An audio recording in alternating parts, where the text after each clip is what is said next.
Right හැමෝටම ආයුබෝවන් සුබ දවසක් කියලා පිළිගන්නකොට අද අපි කතා කරන්න යන්නේ 10 ශ්‍රේණී 5 වන පාඩම ගිණුම් කරන සමීකරණ පිළිබඳව තමයි අද අපි කතා කරන්න යන්නේ. එතකොට ගිණුම් කරණයේ ආරම්භයේදී මම කියලා දුන්නා මොනවද වත්කම් කියන්නේ මොනවද වගකීම් කියලා කියන්නේ. ඒ වගේම තමයි හිමිකම් ආදායම් සහ වේදන් කියන සංකල්ප අපි හැඳින්වෙව්වා. එතකොට අද කතා කරන්න යන්නේ ගිණුම් කරන සමීකරණ කියලා මේ ಜಾති පහේ පොදු සංසිද්ධියක් තමයි ගිණුම් කරන සමීකරණ තුලින් දක්වන්නේ. එතකොට මේ ව්‍යාපාරික තියෙනවා මෙන්න මේ දේ. ඒ තමයි වත්කම් කියන දේ. එතකොට මේ වත්කම් කියන දේවල් වල අයිතිය තීරණය කරන ආකාරය තමයි ගිණුම් කරන සමීකරණයෙන් අපි වැඩිදුරටත් කතා කරන්නේ. දැන් මේ වත්කම් කියන දේ අයිතිකාරයටම අයිති නම් ව්‍යාපාරයේ අයිතිකාරයටම හිමිකාරීත්වය පවතිනවා නම් අන්න මේ වත්කම් සහ හිමිකම් අතර සම්බන්ධය එහෙම නැත්නම් මේ වත්කම් වලින් කොටසක් බාහිර පාර්ශවයන්ට අයිති වෙන්න පුළුවන්. ඒ වගේම තමයි මේ වත්කම් වලින් කොටසක් අයිතිකරුට අයිති වෙන්න පුළුවන්. නැත්නම් මේ වත්කම් 100%ම අයිතිකරුට අයිති වෙන්න පුළුවන්. එහෙනම් ගිණුම් කරන සමීකරණය කතා කරන්නේ වත්කම් සහ හිමිකම් අතර තියෙන සම්බන්ධය. මේ වත්කම් සහ ව්‍යාපාරික හිමිකම් අතර තියෙන සම්බන්ධය තමයි මේ ගිණුම් කරන සමීකරණේ කතා කරන්නේ. අපි නිකන් මෙහෙම හිතමුකෝ. ව්‍යාපාරයේ අයිතිකාරයා ඒ ව්‍යාපාරයේ තියෙන සියලුම වත්කම් එයා සතුවනවා නම් නැත්නම් මම ගිණුම් කරන්නේ හැඳින්වීම පාඩමේ මේ කතා කරා ව්‍යාපාරයේ අයිතිකරු ව්‍යාපාරයට අවශ්‍ය සියලුම ප්‍රාර්ථනා සපයනවා. එහෙනම් මේ වත්කම් වල අයිතිය සම්පූර්ණයෙන්ම තියෙන්න ඕනේ හිමිකරුට නැත්නම් අයිතිකරුට විතරයි. පිට පාර්ශ්වයකට යන්න විදියක් නැහැ. මම වට පෙන්නන මේ පළවෙනි ප්‍රශ්නේ ඔයාලට දෙයක් වෙන්නලා ඇති. රුපියල් ලක්ෂයක ප්‍රාර්ථනාවේදී අපේ හිතමු එතකොට දැන් මෙන්න මේ විදිහට දැන් රුපියල් ලක්ෂයක ප්‍රාර්ථනාවේදීම ලක්ෂයක් කියන්නේ සල්ලි කියන වත්කම.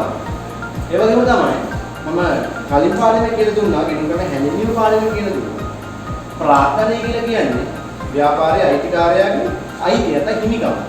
සල්ලි ව්‍යාපාරයට අයිතිකාරය යදෙව්වම ව්‍යාපාරයේ තියෙන සල්ලි වගේම අයිතිකාරයාගේ හිමිකමත් වැඩි වෙනවා.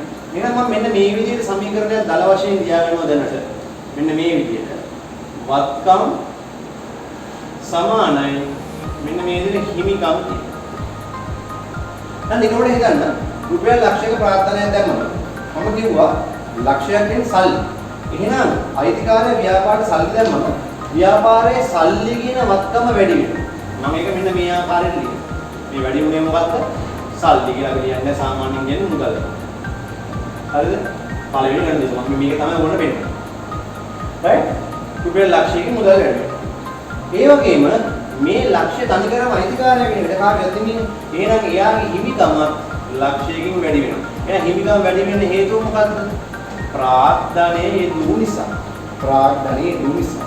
අපි නිකන් මේක බැලන්ස් කරන සමීකරණයක තියෙන පොදු නියතය තමයි දෙපැත්ත බැලන්ස් වෙන්න ඕන. සමාන ලකුණෙන් එහා පැත්ත මෙහා පැත්ත බැලන්ස් වෙන්න ඕන. ඒක ගණිතයේ සමීකරණයක නැතිනේ. එතකොට මම මේක නිකන් මෙහෙම බැලන්ස් කරොත් ඔයාලට පේනවා. මෙන්න මේ විදිහට පැති දෙකම සමාන වෙනවා. right? හැබැයි ඔයගොල්ලෝ දන්නවා ප්‍රායෝගිකව අපේ ලංකාව වගේ රටක සාමාන්‍ය සුළු ආර්ථිකයක් හිමි රටක ඕනම ව්‍යාපාරිකයෙක්ට සුළු පරිමාණ ව්‍යාපාරිකයෙක්ට තනියෙන් ව්යාපාරයක් කරන්න බෑ. සල්ලි කියන දේ අඩුයි. අපි කියනවා ව්‍යාපාර කරන්න ඕනේ නැහැ. ඒක පොතේ ළඟ අතල ඉන්න. ඒ හින්දා සමහර අවස්ථාවලදී බාහිරින් ණය ගන්න බෑ. තමන්ගේ අයිතිකාරයා යොදන වත්කම් ප්‍රමාණයෙන් ව්‍යාපාරය කරන්න මදි. අන්න ඒ වගේ වෙලාවක බාහිරින් ණයක් ගන්න වෙනවා. ඒකට මම දෙවෙනි ගානේ ඔයගොල්ලන්ට පෙන්නනවා රුපියල් 50000ක බැංකු ණයක් ලබා ගන්න. මෙතන 50000ක බැංකු ණයක් ලබා ගත්තාම බැංකු ණයෙන් ඉන්නේ සල්ලි ලෝන් එකක් ගත්තම අපිට එන්නේ සල්ලි. එහෙනම් වත්කම් වැඩි වෙනවා 50000ක. මම මෙතනින් ඒක පෙන්නන්නම් මෙන්න මේ විදිහට දෙවෙනි අකුර දාලා මම මේ කටු ගණනක් පෙන්නන්නේ 50000ක මුදල් වැඩි. අන්න එතනදී ප්‍රශ්නයක් එනවා. දැන් මේ 50000 අයිතිකාරයෙක් හිමිකම් කොටේ දාන්න බෑ. මේ 50000 අයිතිකාරයෙක් නෙමෙයි. මෙතනින් දැම්මොත් වැරදි. එහෙනම් බැංකුවත් අයිති වෙන්න ඕනේ කඩේ අයිතිකාරය. එහෙම නෙන්නේ නෑ.